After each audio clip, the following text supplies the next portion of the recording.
প্রিয় ও স্নেহের 2026 সালের নতুন বছরের ক্লাস 4-এর ছাত্রছাত্রী বন্ধুরা, আশা করি তোমার সবাই ভালো আছো। আজ আমরা যে বিষয়টি নিয়ে আলোচনা করব ক্লাস 4-এর ফার্স্ট ইউনিট টেস্ট অর্থাৎ প্রথম পর্যায়ক্রমিক মূল্যায়নের বাংলার প্রশ্নপত্র নিয়ে। দেখো, ফুল মার্কস আমাদের রয়েছে 20, সময় তোমাদের 40 মিনিট। একে দাগে সঠিক উত্তরটি আমাদের টিচনো দাও। প্রশ্নের মান 1 করে 1 × 4 = 4। হজবরল হলো একটি খেলনা, বই, ট্রেন। শিয়াল আর তার মামা বাঘের বাড়ি নিমন্ত্রণ খেতে গিয়েছিল। বনভোজন কবিতাতে 4, 5, 6টি মেয়ের কথা বলা হয়েছে। 4। কবি পাহাড়ে কাছে দিলখোলা কর্মী মৌনমহান হওয়ার শিক্ষা পেয়েছিল। মৌনমহান। প, ফ, ব হলো ওষ্ঠধ্বনি। সমার্থক শব্দ লেখো। শ্যামবর্ণী, সবুজ অরণ্য, বিজ্ঞ, জ্ঞানী। পাগড়ি, মাথায় জড়াবার কাপড়। কোনটি বেমানান চিহ্নিত করো। আলমারি, তারপরটা মা, তারপরটা পাখি। প্রতিটি শব্দের সমার্থক শব্দ লিখে বাক্য রচনা করো, যে কোনো দুটি। খুশির সমার্থক শোনো আনন্দ। আজ আমার খুব আনন্দের দিন।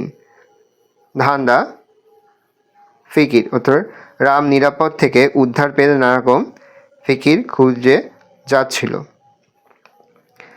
রাস্তা, পথ।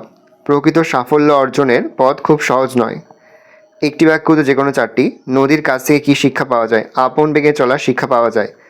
টিফিনের সময় বা ছুটির পরে তোচ্চজান কী করে। গাছের ডালে উঠে ওপরে আকাশ এবং নিচের লোকজনদের দেখত। বিচিত্রচাঁদ কবিতায় কথক জানলা দিয়ে কাকে দেখে। রাতের বেলা বক্তা জানলা দিয়ে পাহারাওয়ালাকে পাহারা দিতে দেখে।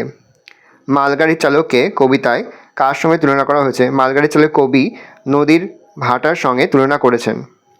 বনভোজন কবিতায় মিছিমিছি কী খাবার রাধা হয়েছিল। ধুলোবালির কোরমা পোলাও, কাদার পিঠে রাধা হয়েছিল। নিচের প্রশ্নগুলি সংক্ষিপ্ত, যে কোনো একটি। প্রশ্নের মান 2।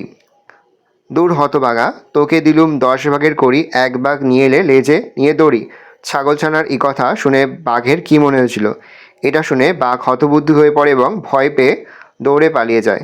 মহাপ্রাণবর্ণ কাকে বলে, উদাহরণ সহ লেখো। যে বর্ণ উচ্চারণ করলে হাওয়ার জোর বেশি লাগে সেটাই মহাপ্রাণ বর্ণ, যেমন খ। টিকা লেখো। পাকোয়া নদী, পটগুলটিস আর ফেরিওয়ালা। দেখো, পাকোয়া নদী লিখে দিয়েছি। পাকোয়া নদী 70 থেকে 80 হাত চওড়া এবং সেখানে 1 কোমর জল।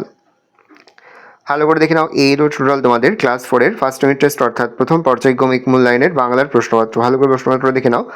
আশা করি ভিডিওটা ভালো লেগেছে। ভিডিওটা ভালো লাগলে ভিডিওকে লাইক করতে ভুলবে না। আমার নতুন হওয়া তাহলে সাবস্ক্রাইব প্রেস করে পাশে বেল আইকন প্রেস করে নতুন কোনো ভিডিও আপলোড করি সবার ফার্স্ট নোটিফিকেশন পেয়ে যাও। আর এই ভিডিওটা তোমার বন্ধু বান্ধবী আত্মীয়স্বজন সবার মধ্যে কিন্তু অনেক শেয়ার করে, যেটা বছর ক্লাস 4-এ পড়ছে। আমরা কিন্তু ইতিমধ্যে ক্লাস 4-এর প্রতিটি বিষয়ের সিলেবাস, প্রশ্ন এবং নমুনা প্রশ্নপত্র কিন্তু আপলোড করে দিই এখনও পর্যন্ত।